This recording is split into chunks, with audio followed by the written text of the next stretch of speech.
Guys, this is Ryan here doing another review on the old Alfa Romeo Giulia. Look at that thing. So I'm just starting this car up as I walk up to it, but I wanted to go over a couple things here real quick. A few things that I've done recently that I haven't made a video about. I've talked about it and I actually recorded a video, but I lost the video, and it was the tint job that I did. So I went to my boy. That just opened right up. I went to my guy. He's done tints before, my 3 Series BMW. This is actually a 20% tint, so you can still kind of see inside. There you go. I can see through a little bit, but it's just enough that it looks blocked out. It's a really good job he does. I mean, I've done many tints for different people, but he's always done the best job. And then on the front, we did an 80% tint. You can clearly see that there's a darkness because in British Columbia, we're not allowed to tint the front. So I make sure that the back is darker than the front, but I still do tint the front so that it's a little more challenging to see, and it also protects the leather a little bit from the sunlight. So I think that he's done a really good job, and quite impressed with the tint job there. So I'm going to show you a little before and after here. And you can see what we've done. I got someone rolling in here. The other thing I wanted to talk about really quickly is the job that I did on this today. And I'm just going to move it to a different parking lot here, probably, or maybe not. But, so I ordered this from eBay. Took a week to get here.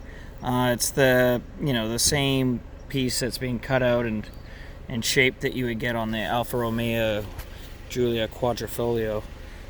And so I had put this on, and it came unpainted, and as I've done in other videos, like what I did with the diffuser here, is I got a paint and had the code matched up to match the actual color of the car, and it's that paint can that I got from Lordco is like 25 bucks, and it's amazing.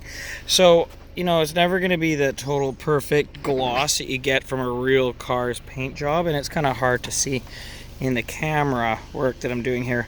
But just to add this lip, it looks great. I could have paid an extra 50 bucks and got it carbon fibered, but you know what? I don't think I need a carbon fiber spoiler. I kind of like the blacked out look.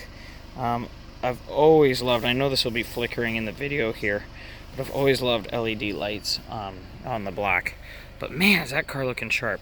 And from way back here, it really looks good with that spoiler. You can see that, eh? So the car's looking great. I mean, I couldn't be happier. Now that it's blacked out, that black trim is really standing out now. Because if I hadn't requested the blackout, this would be chromed out. And again, what we've done in the front here is I plastic dipped this as well. So it's looking sharp. I couldn't be happier. And a lot of people think this thing's a Bugatti. I can't afford a Bugatti. But anyways, guys, let me know what your thoughts are.